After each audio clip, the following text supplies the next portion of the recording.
You're sitting at a heavy metal table under bright lights, elbow locked against the cold surface. This is an arm wrestling match, and you're waiting for the signal. But the hand gripping yours across the table doesn't belong to a bodybuilder. It belongs to a chimpanzee. You glance at its arm. It doesn't look freakishly bigger than yours. Almost ordinary, honestly. Then the signal drops, and an immovable crushing force slams into your hand before you can even brace. Your arm hits the table. Instantly, you sit there rubbing your wrist, stunned that something roughly your size could hit that hard. That contradiction sits at the center of everything you're about to learn. We assume that our closest living relative should feel like a slightly wilder, slightly hairier version of us. But the evidence shows something stranger. Pound for pound, a chimpanzee can be roughly 1.5 times stronger than an adult human. Same basic body plan. Same muscles, same bones, same ancestor a few million years back. And yet one of us just got flattened on a table without a fight. So here's the question this video is built around. If chimps and humans split from the same evolutionary branch, sharing about 98% of our DNA, why does one species so dramatically outmuscle the other? You'd expect similarity. You get a mismatch instead. Before we go further, let's clear up something important. There's a famous claim floating around that chimps are 8, even 10 times stronger than humans. That number is false. It traces back to badly designed experiments from nearly a century ago, where terrified animals in stressful testing setups produced wildly skewed results. Careful modern biomechanical work has landed on a much smaller, much more reliable figure, roughly 1.5 times stronger, size for size. That's the real gap, and even at that smaller number, it's staggering. A 150-pound chimp can overpower a trained human athlete of the exact same weight without ever hitting a gym. To understand why, picture your muscular system as an engine. A chimpanzee is a classic muscle car. Terrible fuel economy. 0 to 60 in a blink, built purely for explosive torque. You are an economy hybrid. You won't win a drag race off the line, but you can run for hours on a single tank. Your body is built for efficiency, not for a single violent burst. Now for the mechanism underneath that metaphor. Muscle is made of 2 broad fiber types. Slow twitch fibers are the endurance engine, burning fuel steadily and resisting fatigue. Fast twitch fibers are the explosive engine, generating huge force fast, then burning out. Researchers who've examined primate muscle tissue have found a heavily skewed ratio in chimps, weighted hard toward fast twitch fibers. Built for power. Human muscle leans the other way, weighted towards slow-twitch endurance fibers, built for output over time.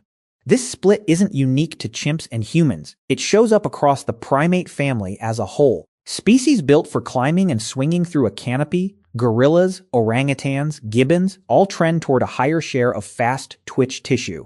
Species built around sustained, ground-level travel trend the other way. Humans sit at one extreme end of that spectrum. Chimps sit closer to the other. Same evolutionary toolkit, 2 very different survival problems. But fiber type alone doesn't explain the whole gap. Here's the twist. Most people assume chimps just have bigger, denser muscle. They don't. Really. The real secret is hiding in the nervous system, not the tissue itself. Your brain controls muscle contraction through bundles called motor units. Lift a coffee cup, and your brain fires a small fraction of them. Lift something heavy, and it recruits more.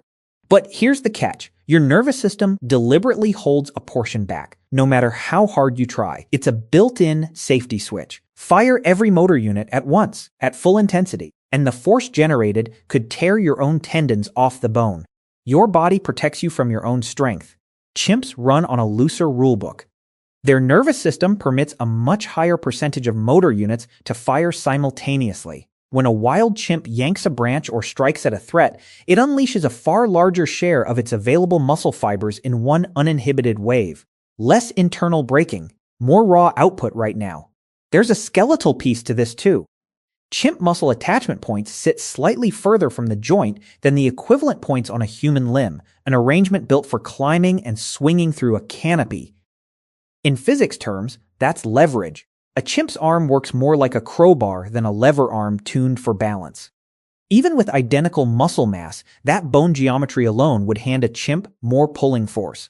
Add the fiber ratio, the looser neural braking, and the leverage together, and the 1.5 times gap stops looking mysterious. It looks like three separate advantages stacking on top of each other. It also helps to picture what a chimp's ordinary day actually asks of that body. A morning might involve hauling its full body weight straight up a vertical trunk using nothing but arms and grip. Afternoon might involve snapping thick branches to build a nest before dark, or sprinting from a threat on the forest floor, or physically contesting a rival for rank within the troop. Every one of those tasks rewards an animal that can generate maximum force on demand, with no warm-up and no hesitation. There's simply no payoff in that environment for holding anything back. Now, an honest pause here, because this isn't fully settled science. Researchers still debate exactly how much of the human strength gap comes from neural inhibition versus fiber ratio versus skeletal leverage. It's likely some blend of all three, and the precise split is still being worked out. What's well documented, though, is that extreme adrenaline can loosen your own neural brakes temporarily. Rare, well-known accounts of people lifting extraordinary weight in emergencies point to a hidden reserve most of us never touch. For a chimp, that reserve isn't hidden. It's baseline. So why would evolution build you a braking system and skip it for them? This is where it clicks into place.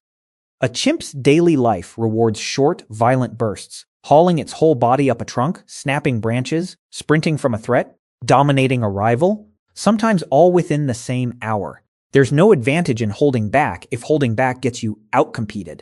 Your ancestors faced a different problem entirely. When early humans moved out of dense forest and onto open savanna, the rules changed completely. You didn't need to swing tree to tree anymore. You needed to walk, and walk far, tracking food and water across unbroken distance under a punishing sun. Fast twitch muscle is heavy. It's metabolically expensive, burning fuel like a furnace even at rest. Carrying a chimp's muscle budget onto that landscape would have meant starving or overheating or both. So your body cut costs. It shed some of that explosive tissue. Here's where those saved calories actually went, and it's the single most defining trade in the human story. Even though the human brain is only about 2% of total body weight, it burns roughly 20% of daily calories at rest. Building and running that kind of processing power required a serious biological budget, one that had to come from somewhere else.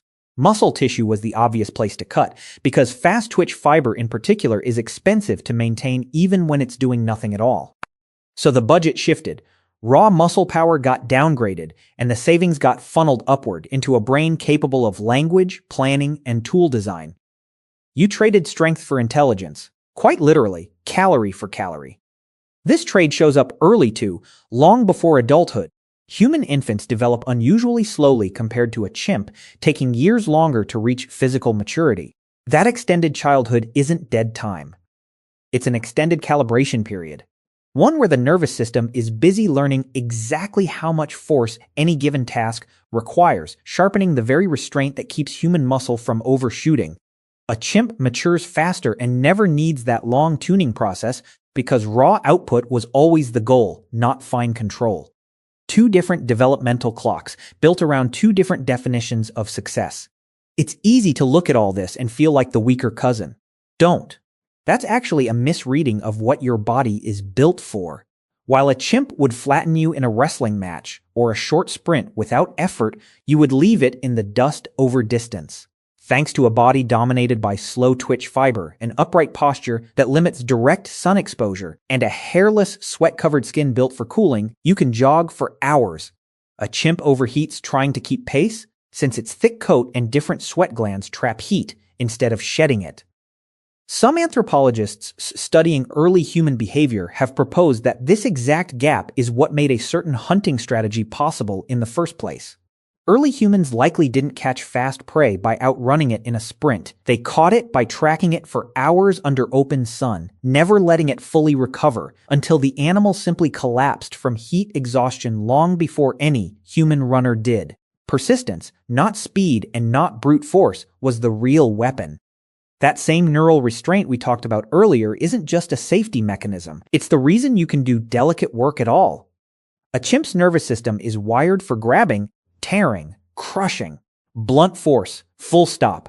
Yours is wired for graded, adjustable control. Wiggle your fingers right now. Think about threading a needle, playing a scale on a piano, typing this exact sentence. petting a sleeping animal without waking it. None of that works with unfiltered maximum force behind every motion. You gave up the crowbar grip to gain the steady hand. So picture that table again. Wrist still sore from a match lost in an instant. The chimp is, without question, the champion of raw, explosive force. But watch what happens after. You stand up. You walk away on two legs, burning a fraction of the energy a chimp would spend covering the same ground. A brain that costs a fortune to run gets to sit there and reflect on exactly what just happened. Fine.